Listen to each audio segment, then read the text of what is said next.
Бүгдэнд нэг өдрийн миний 2024 он өгдөж байгаа бичлэг тавтай морил. Би айлгч хийх ёстой байсан боловч хичээлдээ үнэхээр амжихгүй байсан болохоор ингээд бараг сарын төгсгөлд хийж байна.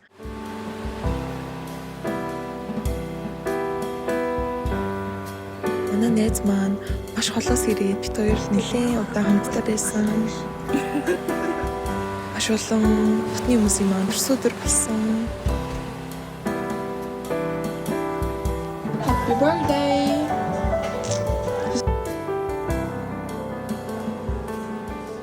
Хайртай дурсамж маань 31-ний яриа бид нэр мөрөөдлийн самраа хамт хийсэн. Тэгээд энэ манай найзын хийсэн торт байна.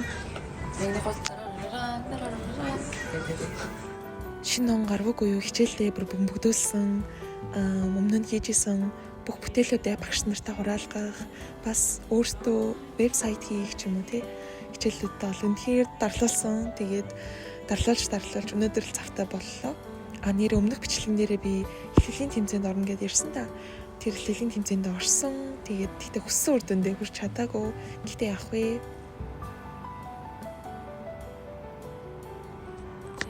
Миний ихтгэл гээд бүх юм маань дуусж байна. Би 2024 оныхоо өмнөл бичлэгэнд өөрийнхөө хар зориг болон уншсан номнуудыг оруулъя гэж бодсон юм. Тэгээд би нэг их нушхгүй байхыг хичээнэ. За уншсан номоо эмх зэгцтэй болох тал дээр энэ жил нэлээд анхаарсан. Тэгээд бүгдээрээ номоо ярьж эхлэхээс өмнө Goodreads-ийн талаар бяцхан яриа хий. Яг харж байгаачлан чи өөрийн хүссэн ийм номын шүүгээ өсгөж болно. Би болохоор 3 шүүгээ өсгсөн. Би одоо яг юу уншиж байгаа? Миний аль хэдийн уншсан ном болон миний уншихыг хүсэж байгаа ном гэд өөртөө зорилго тавиад тэгээд түүндээ ингээ хүрэх гээд явж идэг гэсэн үг. Тэгээд энэ жилийн хувьд би 10 ном уншина гэж зорьсон ч тэрэн дээр хүрээгүй 9 ном байх шиг байна. Тэгээд энэ нь болохоор яг юм чамд ийм датаг чинь өгнө. Чиний уншсан хамгийн урт ном, чиний уншсан богинохон ном. За тэгээд хамгийн их хүмүүсээс ийм сэтгэл авсан ямар номын те энэ байдлаар чиний номыг ингэж чамд жил болгоно дүгнэлт болгож өгдөг байгаа. За тэгээд одоо миний хамтартай хэсэг нь бас чиний ямар ном уншаад байгаа, чи сүүл юу сонирхоод байгаа гэдэгт дээр чинь тулгуурлаад чамд бас номнуудыг санал болгодог. Аппликейшнаас харж явал миний уншсан хамгийн урт ном бол сонгомл эссе байсан. Тэгээ сонгомл эссегээс эхлээд бүгдээрээ номынхоо сэтгэлдээ танилццгаая. Сонгомл эссег би яаж уншсан бэ гэхээр энэ чинь болохоор яг ийм үргэлжилсэн ном биш. Нэг ийм эссенүүд ахгүй юу? Мишель де Монтень гээд Францын сэргэн маналтын үеийн гайхалтай зохиолч юм. Ерөөсөө дараалалаар нь уншаагүй сэдвээр нь түүгээд тухайн үед яг ямар сэдв уншмаар байгаа тэрүүгээрээ илүү түлхүү хичээгээд тэгж уншсан. Хитрхи хуучирсан гэж бас ярьдсан байлээ. Гэхдээ надад бол тэгж санагдаагүй. Энэ номныхаа яг нэг сэдвийн сонгоод та нарт зөвөр ямар гоё ном гэдгийг батлаад харуулчих за.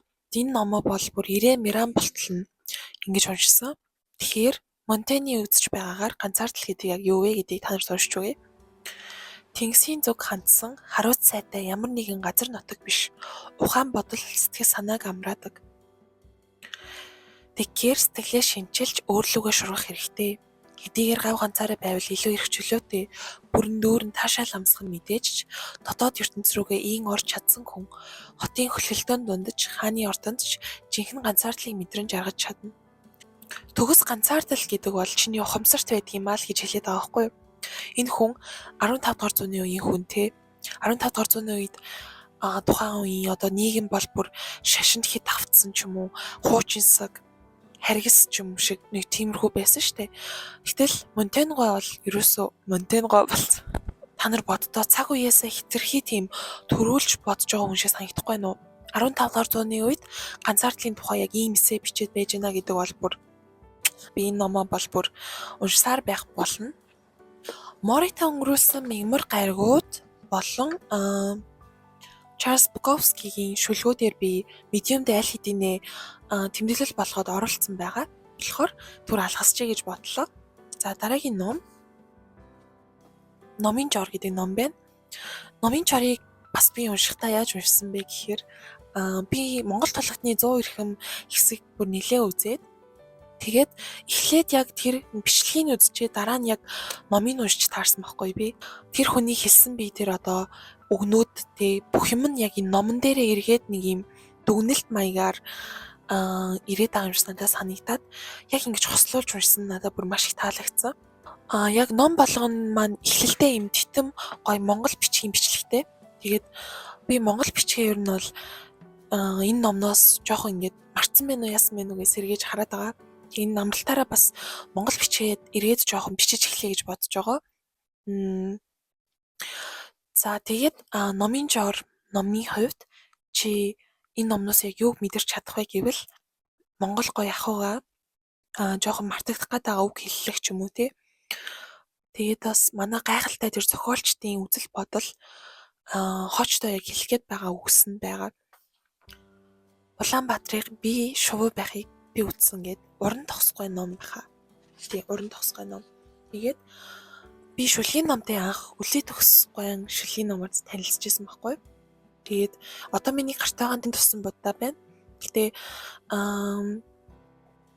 тэнгэр тургадаг модод гээд бас дахианы шүлгийн ном бас маш гоё. Тэгээд би шүлгийн ном бүр маш их дуртай. Яагаад вэ гэвэл шүлгийн номыг хэдэн ч удаа уншсан ийм өөрөөр мэдрэмжийг чамд өгдөг байхгүй юу? Одоо ингээд нэг удаа уншихад өөр, дараа нь уншихад дахиад нэг өөр мэдрэмж. Тэгээд надад тэр нь бол маш их таалагддаг. Тэг хаяа зүгээр л ингээд шүлгийн ном эргүүлж хагаад чамд яг ингээд хэрэгтэй байгаа тийм үгсээ сонсох ч юм уу, тиймэрхүү үед бүр маш их байдаг. Тийм болохоор би шүлгийн номд бүр хайртай. Би тэгтээ шүлгийн номыг ч гэсэн ер нь бол ингэж эргүүлж уншдаггүй. Ийм гинтийн ингэж сөхөж унших дуртай байхгүй. Тэр нь надад илүү гоё санагдаад байдгийн. Гэтэ энэ номыг бол би яг нэг эхний шүлгийг уншчаа надад бүр үнэхээр их таалагдаад дуустал нь бүр ингэж салгаж чадахгүй бүх шүлгийг унш дууссан ном маань байна. Тэгээд би та нарт зүгээр яг нэг өөртөө хамгийн таалагдсан шүлгийн хэсгээ уншаад өгье гэж бодлоо. Тийм уртыг нь сонгохгүй за.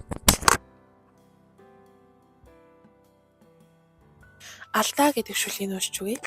Сайхан сэтгэлийг бид юутай айлж хорхидог вэ? Сайтар угааж индүүцсэн, нэгмэл ноосон цамцнуудтай юу?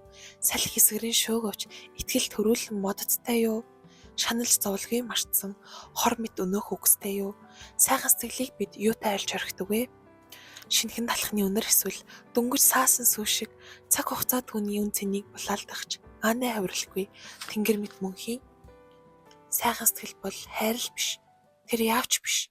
Харамсалтай нь бид аль эрт бүгдийг холжээ. Дараагийн ном маань энэ Orhan Pamuk гэдэг хүний шинэ амьдрал гэдэг ном байсан.